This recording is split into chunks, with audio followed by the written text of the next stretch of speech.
The James Webb Space Telescope was built to look deeper into the universe than anything humanity had ever launched before.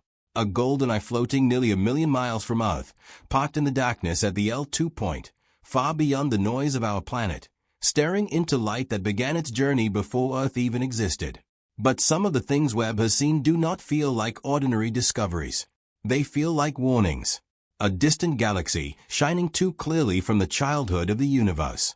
A star system, where planets may hold the ingredients for life. A dead star surrounded by something that should not have survived. Moons in the outer solar system, showing heat where there should be none. A galaxy pulsing in infrared with a rhythm too structured to ignore.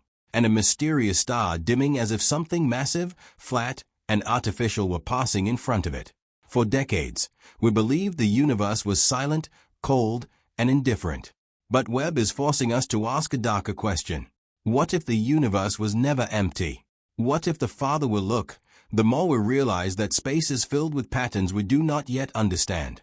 And what if some of those patterns are not natural at all? When James Webb began scanning the cosmos, astronomers expected surprises. That was the whole point. Webb was designed to see in infrared, to pierce through cosmic dust, to look deeper into ancient light, and to reveal objects too faint or too distant for previous telescopes. But what Webb began to reveal was not just more detail. It revealed tension, patterns that did not fit comfortably inside the models we thought were stable. One of the strangest examples came from much closer to home than distant galaxies, Neptune.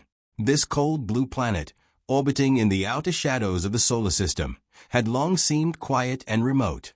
But new observations showed that Neptune's upper atmosphere had cooled dramatically over a relatively short cosmic time scale, nearly 10 degrees Celsius over just a few decades. That may not sound like much on Earth, but for a giant planet at the edge of the solar system, it was alarming. Solar activity did not seem strong enough to explain it. Internal heat variations did not provide a simple answer. And then came something even stranger. Subtle changes in Neptune's magnetic environment. Faint rhythmic disturbances that looked less like random noise and more like a pulse. Was Neptune simply reacting to natural processes we do not yet understand? Was something unseen influencing its atmosphere and magnetic field? Or was this the first hint that the outer solar system is more dynamic than we ever imagined? That same unsettling theme appeared again when Webb looked toward the moons of Uranus and Neptune. These small frozen worlds were supposed to be dead. Ancient icy remnants orbiting too far from the sun to have much activity left.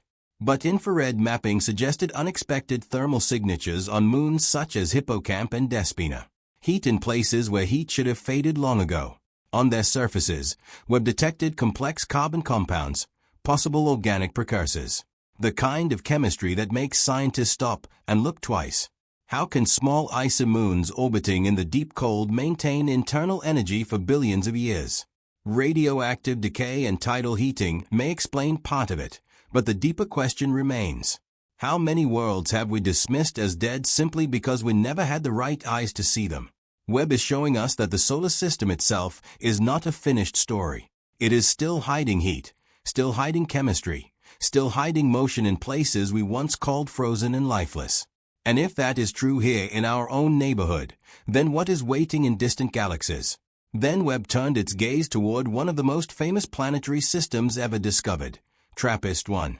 Just 39 light-years away, this system contains 7 rocky planets orbiting a small red dwarf star. For years, astronomers have been fascinated by it because several of those planets sit in the habitable zone, the region where temperatures might allow liquid water to exist under the right atmospheric conditions. But before Webb, much of that hope was theoretical. We knew the planets were there. We knew their sizes and orbits, but their atmospheres remained mysterious. Then Webb began studying them in infrared. By analyzing starlight passing through planetary atmospheres, Webb looked for the fingerprints of molecules, tiny absorption patterns that reveal what gases may exist around distant worlds. And what it found was extraordinary. Signs of water vapor in the atmospheres of TRAPPIST-1d and TRAPPIST-1e. Not just a faint hint, but indications of atmospheres that could be humid, dense, and chemically active. Then came the even more provocative detail. Ozone-like compounds, molecules that on Earth are associated with atmospheric chemistry connected to biological processes. This is not proof of life. That distinction matters. But it is something almost as powerful. It is proof that the search is no longer abstract. For centuries, humanity wondered whether other worlds could be alive. Now, for the first time, we are beginning to read the chemistry of rocky planets around other stars. And TRAPPIST-1 may not offer one possible world. It may offer more than one. Imagine that. 2 rocky planets in the same system, both carrying atmospheric signs that make scientists wonder whether biology could be possible. Suddenly, the question changes. It is no longer only, can life exist elsewhere? It becomes, how common are the conditions for life? Because if 2 nearby worlds around a small red star can hold the right ingredients, then the galaxy may be far more alive with possibility than we ever dared to believe.